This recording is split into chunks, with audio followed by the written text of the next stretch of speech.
All right, hey guys. In this video, I'm going to show how to put together a contribution income statement, which is just our normal income statement, but instead of classified all of the expenses by category, we're going to classify them by cost behavior, and specifically the variable, the fixed, and the financing types, again, split into variable and fixed.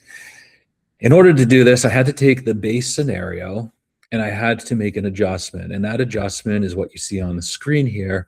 I needed to add a line of credit. Why? Well, because when you make a change in the interest rate environment, there needs to be some credit product that will become more expensive as a result of that change.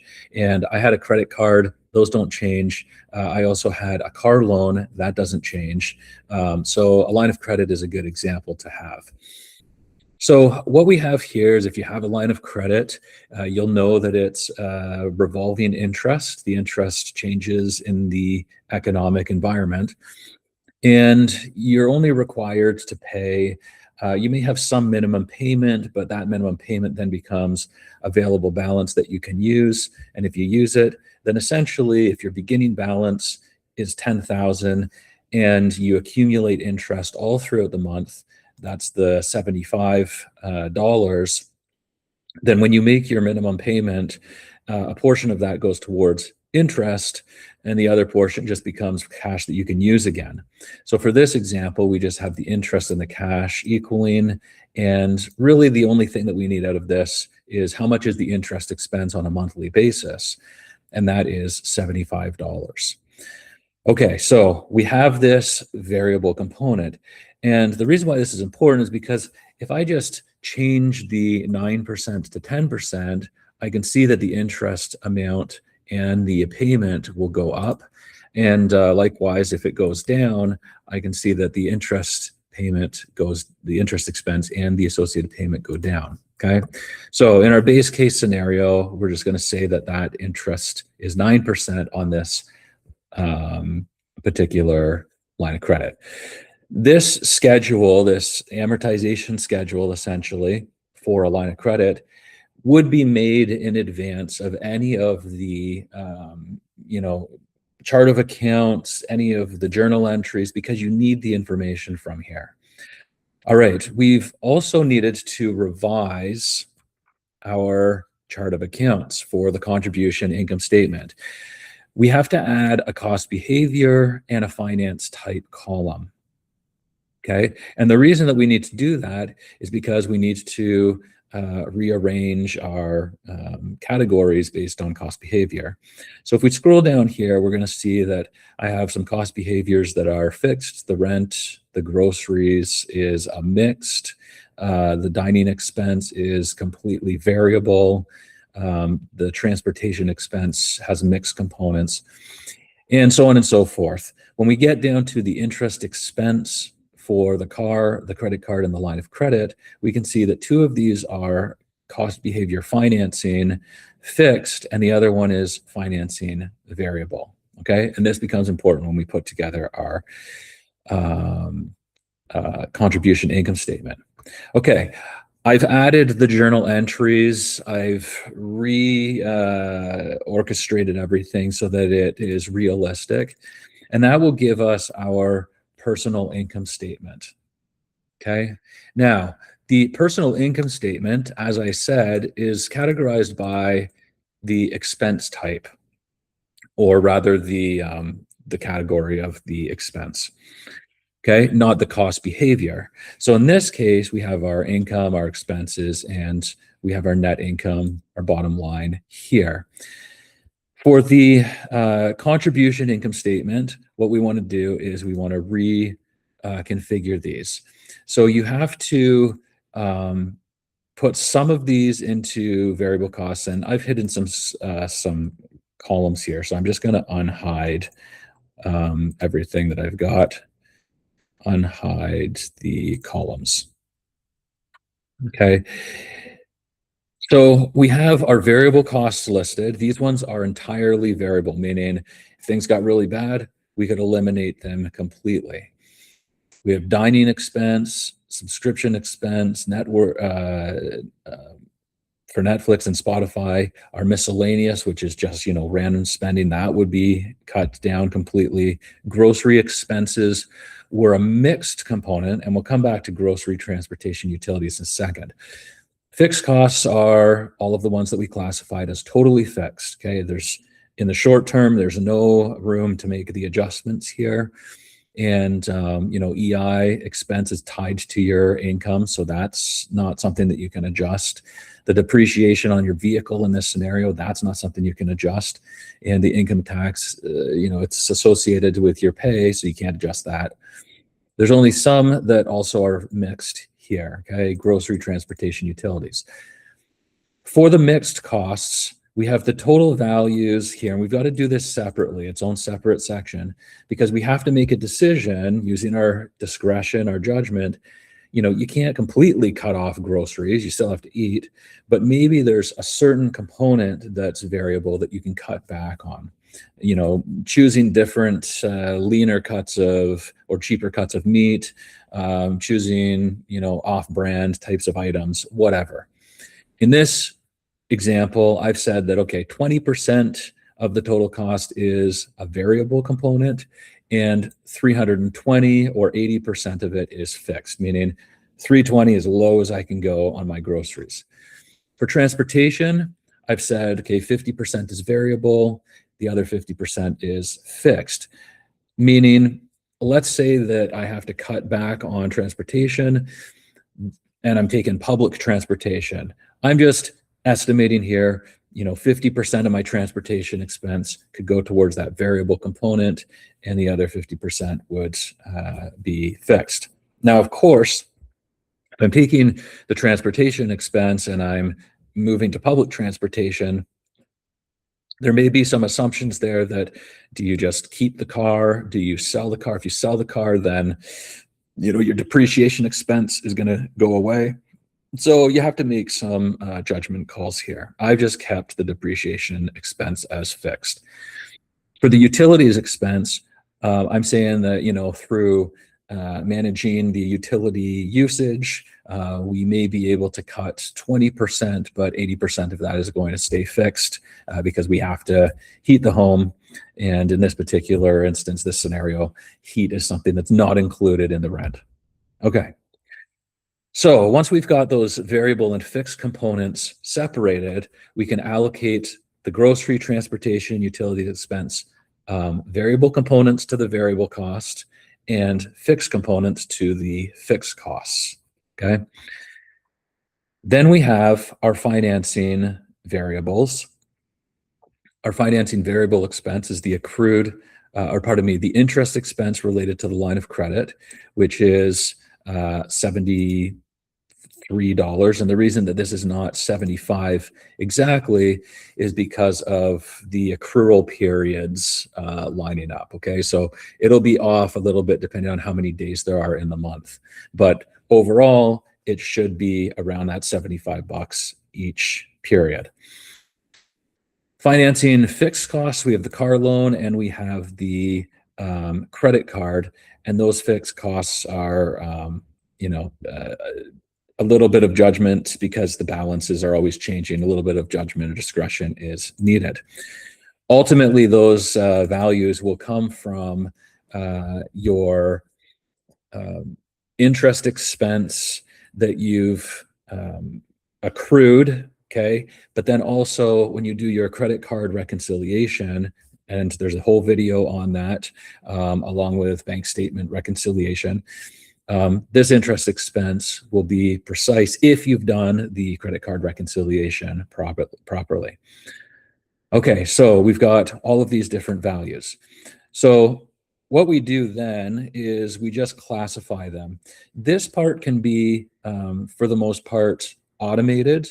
I've got formulas in here that just pull the values in. Okay, I do have to manually adjust the mixed costs component and allocate that. And I do have to manually create the contribution income statement. So if I just hide these columns, and I'll hide M2 since it's kind of useless, we get our contribution income statement. We pull the salary because it's not variable from a personal finance perspective.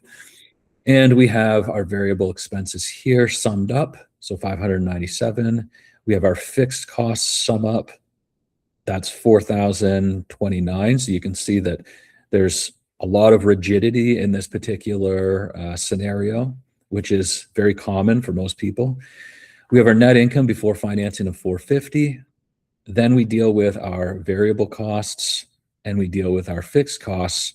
And if we've done everything correctly, then this 331.92 should align with our personal income statement of 331.92 because we're just reorganizing the cost based on cost behavior rather than categories.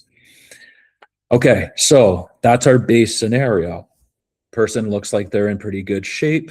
They've got 331.92 of equity building month after month.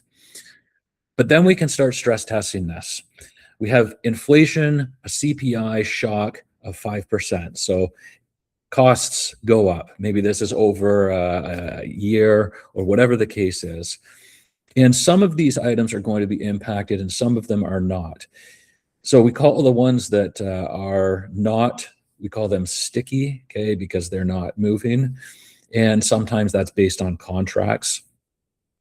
So variable expenses or ones that are impacted by inflation would be things like dining, this miscellaneous catch-all for anything else that's not in these categories, our grocery expense, our transportation expense, our utilities expense.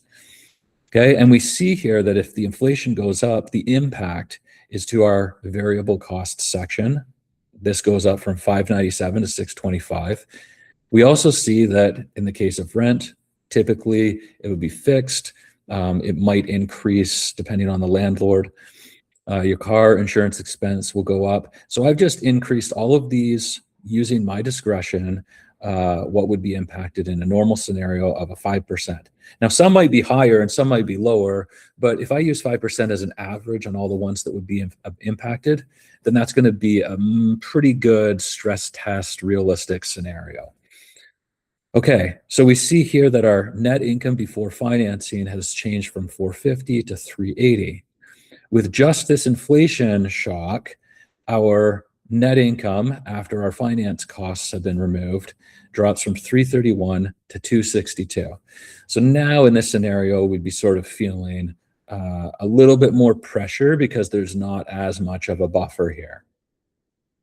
Okay, stage one, inflation shock. Next, the central bank typically will respond by increasing interest rates. In this case, we increase the rates by 1%. All of these other costs are going to stay the same as when the inflation hit and moved the costs up. What changes is the variable interest expense, okay? So the interest expense, the line of credit, okay? And that goes to 883.33. How do I know this? Well, if we go back to our line of credit and we adjust this from 9% to 10%, we can see, I'll take a second here to update, that the interest goes up to 83.33. So if we go back to our contribution statement, I've manually adjusted this 83.33 in the event that interest rates rise by 1%. Now, this individual has a $10,000 line of credit. The increase of $10 per month is not huge. But if you had a variable mortgage, or let's say that your mortgage was coming up for renewal, that interest rate sensitivity can be hundreds, if not thousands of dollars. So that's where that would show up. Now, what happens is the 262, it goes to 252, okay? So it's getting a little bit tighter. Again, not significant because in this particular case, there's not a lot of degree of financial leverage involved in this scenario, okay? So a lot of degree of living leverage, not as much degree of financial leverage. The last, after the interest rate shock hits and businesses start cutting back hours to deal with the increased costs, maybe we see a 25% income reduction. Okay. Maybe we lose the job and have to get something, and we're, making 75% of what we used to make. And we want to stress test this scenario. Well, our income drops, all of the variable and fixed costs stay the same. But now, because we lost 25% of our income, the net income before financing is negative 888.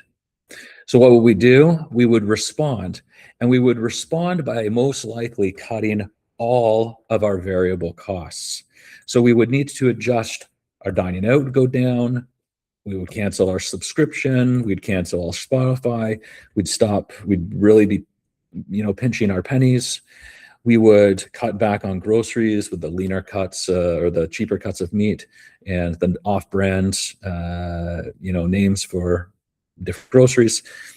We would likely take the bus, and so our transportation expense the variable component would go to zero, and the utilities expense, we would turn the dial down as low as it could go, and put extra pairs of socks on, or whatever the case is. Okay, that removes all of our variable costs. Even if we do all of that, okay, we still are in the hole 262.91. Then we have to deal with our financing charges, and in this case, we are negative 390.57. So what happens in this situation is, how do we make up for that shortfall? Because we're going to be digging ourselves into a hole. Well, this is where we get into bigger decisions, right? We might have to change our current rent expense scenario. If we decide to take the bus, then our car insurance expense goes to zero. So we can actually make that adjustment. There's not too much else except that our EI will also be impacted, and we can reduce this by, say, 25%. So we'll take 75% of the original number. Same thing with our income taxes. We'll take 75% of that. And we can see here, oh, look at that. We're in positive 100 territory. Now, obviously, this is not an ideal scenario, right? Whereas you used to come home and watch Netflix, you don't have that option anymore. Whereas you would listen to Spotify without ads, you don't have that option anymore. Your groceries are leaner, your transportation is leaner, and so on and so forth. So the hope is that by making all of these adjustments, you can still stay afloat, but you'll need to, and you would likely lose the car loan, because when you sold your car, you would also lose the car loan. Okay, so that's zero. And the other thing that you would lose is your depreciation expense, okay, because the car's gone. So now you're in a positive positive net income of 204, which is fine, but you now are taking public transportation. You have all of those other lifestyle changes that you've made. And, maybe with that 204, you say, okay, I absolutely need to have Netflix because otherwise it's super, super boring. And I'm going to put that back in there. So $16.99. And you have $187 that you can allocate. So you can see here with this scenario analysis, especially using the contribution income statement, it becomes very, very powerful, because you can anticipate what would happen in different scenarios. And importantly, you can plan in advance for those different scenarios. Okay. So that's it in real life. I know that we've been talking about this, conceptually, but that's how you would actually do this in your tool. And if you don't know what's going on with the tool, then check out seasons 1 and 2, because in those seasons is where we build the tool.